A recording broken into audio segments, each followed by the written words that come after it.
Tools untuk pemanfaatan gedung, bangunan gedung tentunya berbeda dengan jalan. Betul ya? Ya. Bangunan gedung tidak berpanjang berpuluh-puluh kilometer seperti jalan.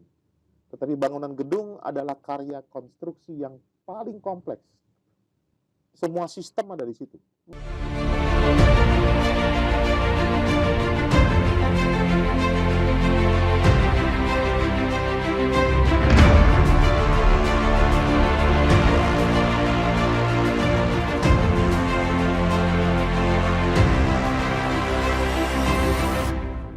Apa saja hal-hal pokok yang diatur dalam penyelenggaraan konstruksi, Prof? Ya, dalam penyelenggaraan konstruksi itu ada beberapa tahap, yaitu proses perencanaan. Oke, nah yang kedua adalah proses pengadaan. Yang ketiga, proses pembangunan. Yang keempat, proses pemanfaatan berbasis Undang-Undang Nomor 2 Tahun 2017. Pemanfaatan dapat diistilahkan operasional. Nah, ini yang disebut sebagai penyelenggaraan. Jadi kalau kita bicara penyelenggaraan, nggak cuma ngecor gitu ya, Ya. nggak cuma ngebaut gitu ya, tapi ada proses yang panjang sebelumnya. Kita tahu beberapa karya konstruksi proses studi kelaikannya nggak selesai-selesai. Contohnya jembatan Selat Sunda.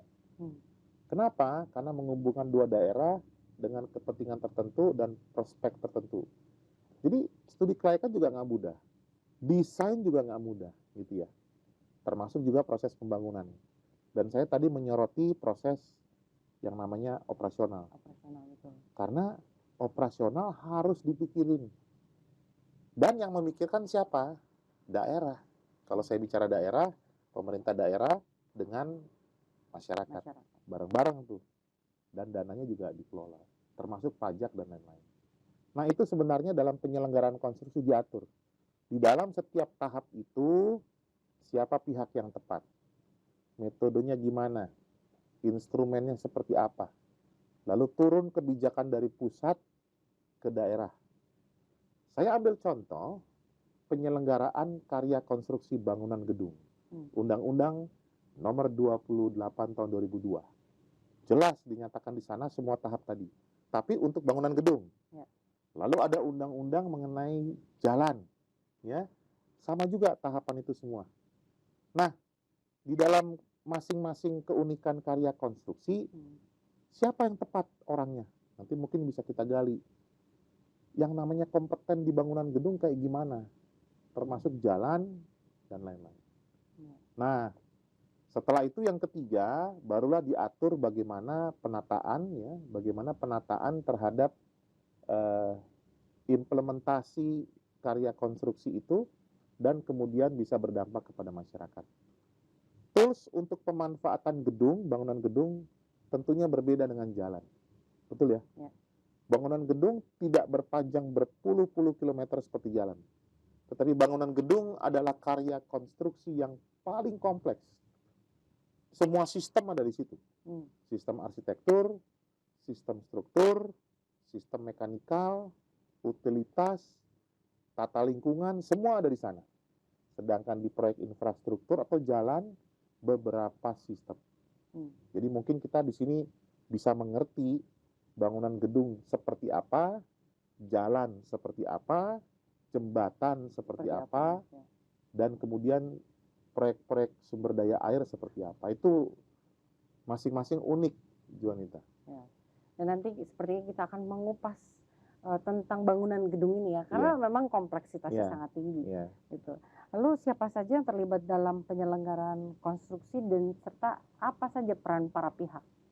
Iya, tadi seperti yang saya sampaikan, kalau kita bicara para pihak, maka seringkali kita nih mengerti yang namanya kontraktor, gitu ya, konsultan. Tadi saya sampaikan mereka adalah penyedia jasa. Mereka yang menerima tugas. Mereka yang menerima risiko. Ya. Nah, alat perlengkapan supaya mereka oke dalam melaksanakan tugas adalah kompetensi. Maka dari itu, bukti pengakuan kompetensi bagi penyedia jasa tenaga kerja namanya adalah SKK. Untuk bukti kemampuan badan usaha melaksanakan kegiatan berusaha dalam jasa konstruksi namanya adalah SBU. SBU. Oke. Nah, bereslah urusan penyedia jasa ya. Nah, sekarang pengguna jasa. Nah, pengguna jasa adalah pemilik proyek, pemberi tugas, pemerintah, gitu ya. Nah, yang ketiga siapa? Pemerintah. Pemerintah pusat, pemerintah daerah. Yang keempat, masyarakat. Nah, di dalam Undang-Undang Nomor 2 Tahun 2017 dengan PP Nomor 14 yang terakhir nih, 2021, menekankan bukan cuma penyedia jasa dan pengguna jasa, tetapi masyarakat. Masyarakat itu tidak di belakang. Katanya pemerintah di depan, apalagi ada LPJK, enggak. Masyarakat yang di depan. Pemerintah bersama LPJK mendukung dan mengawal. Buktinya apa? Proses sertifikasi tidak lagi ada di LPJK. Sertifikasi kita kembalikan lagi kepada masyarakat. Jadi kalau dibilang LPJK sekarang di pemerintah, maka sertifikasi pindah ke negara. Kami pun tidak bisa PNBP, penerimaan non pajak itu tidak bisa. Jadi kami pure melayani dengan keterbatasan dan lain-lain. Karena itu memang sudah sumpah jabatan dan juga tugas yang kami emban sampai 2024. Jadi di dalam Undang-Undang Nomor 2 Tahun 2017 kembali kita melihat ruh utamanya ini masyarakat. Ya, berarti kebijakan turunannya, PP-nya, peraturan menterinya, kebijakan yang ada di LPJK dan lain-lain memang untuk mendukung masyarakat, gitu ya. Dan saya cermati sampai sekarang kami berusaha bersama Kementerian PUPR memastikan kebijakan yang ada itu tidak menyusahkan, memudahkan. Bahkan kalau PP 14 tahun 2021 menyusahkan masyarakat, tidak memudahkan, kita rubah. Ya, itulah gunanya LPJK ada di pemerintah. Dulu kalau LPJK di masyarakat, agak panjang tuh prosesnya. Nah, sekarang kami sudah instrumen pemerintah. Bahkan kami yang ada di bawah menteri bisa langsung menyampaikan. Gitu loh. Dan ini aspirasi ini sudah berjalan terus, tetapi tentunya perubahan PP tidak semudah yang kita bayangkan. Nah, turunlah berikutnya adalah kebijakan yang namanya peraturan menteri, termasuk hal-hal penunjang yang kami lakukan di LPJK melalui kebijakan-kebijakan yang ada. Kami tidak membuat kebijakan, kami melaksanakan perintah menteri, perintah undang-undang. Ya, jadi supaya masyarakat juga mengerti dan makin mengenal lembaga ini. Jadi ini para pihaknya nih. Ya, dan para pihak ini harusnya mendapatkan apresiasi honorarium bukan fee. Kadang-kadang kita beli fee karena kita nggak bayar dia, kita menghargai dia. Namanya aja honorarium, bukan fee gitu loh. Kira-kira gitu ya. Lalu apakah ada sosialisasi yang dilakukan ke masyarakat terkait hal ini? Karena mungkin banyak masyarakat juga yang belum paham atau mungkin ya mereka mengawasi gitu ya terkait konstruksi atau infrastruktur, tapi cuma mereka bingung gitu mau kemana menyampaikannya, sehingga apakah ada sosialisasi tertentu ke masyarakat? Nah, kalau kita bicara sosialisasi, Undang-Undang Nomor 2 sebenarnya tidak tertulis, tetapi mendorong bahwa proses sosialisasi tidak lagi hanya dilakukan pemerintah. Saya pikir ternyata saya juga baru menyadari mungkin itu peran LPJK juga. LPJK itu di PP 14 ada di tengah-tengah. Ini masyarakat, pemerintah. Kami di tengah. Berarti yang namanya sosialisasi sekarang bukan cuma tugas pemerintah. Sosialisasi tugas bersama. Jadi kami harus cair ke masyarakat. Ini ada kebijakan nih, gimana nih? Lalu kita coba, kita tes, kita laksanakan, kayaknya kurang cocok Pak Prof. Terus gimana? Itu loh, itu relasi di lapangan begitu. Sampai pada akhirnya, kalaupun terjadi kesimpulan kebijakan ini tidak memudahkan, mari kita sempurnakan. Tetapi hati-hati, kebijakan yang lebih tinggi juga harus kita lihat. Jangan kita melaksanakan sesuatu yang kemudian melawan kebijakan yang lebih tinggi di atasnya. Nah, itu yang sekarang sosialisasi kami lakukan, tidak hanya pemerintah, tapi kami mendorong masyarakat yang mensosialisasikan. Itu beda. Kalau pemerintah kesannya perintah, order gitu ya. Tapi kalau masyarakat bersama kami itu beda loh. Coba aja. Jadi justru masyarakatlah yang mengencourage masyarakat lainnya. Nah, itu tugas dalam dunia konstruksi yang sekarang harusnya dikerjakan. Nah, ke depan harusnya pemerintah lebih lincah lagi harusnya. Tetapi saya paham ya, kami kan non struktural ya.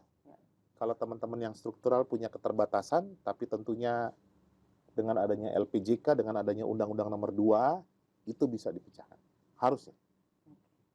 Terakhir nih Prof, Ya. bagaimana Prof Manlian melihat masa depan konstruksi di Indonesia? Juanita, sejak kami dilantik di tahun 2020, sebelum 2020 saya ada di perguruan tinggi, berpraktik. Sekarang di pemerintah. Jadi ini bukan teori, dan dalam 2-3 tahun terakhir saya mengerti benar peran pemerintah. Saya bersyukur pemerintah saat ini sudah berubah. Pemerintah saat ini dengan cepat merespon.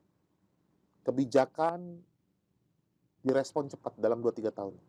Jadi model ini saya melihat ada ruang masa depan yang indah. Kenapa? Karena pemerintahnya mulai berubah. Ya, enggak ada tuh pemerintah yang sifatnya untuk menyusahkan dada.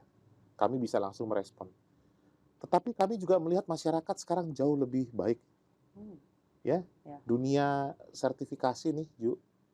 Saat ini sejak 2020 post pandemic itu jauh tidak mudah. Dulu sertifikasi ada di asosiasi. Kita tahu bagaimana mereka dengan bisnis proses yang ada. Sekarang lebih susah. Tetapi kami berterima kasih masyarakat sabar. Masyarakat tekun dan tidak sedikit yang mau berubah. Berubah paradigmanya, berubah budayanya, berubah etos kerjanya. Tidak melulu profit sebagai tujuan. Dalam dunia konstruksi, profit adalah dampak.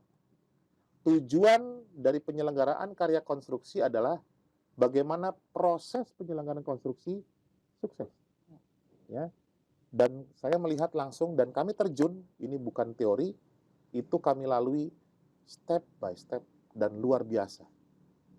Satu sisi, dulu tidak pernah kita menggunakan handphone untuk melakukan berbagai urusan kebijakan konstruksi. Ya, sedikit lah. Sekarang semua ada di tangan kita.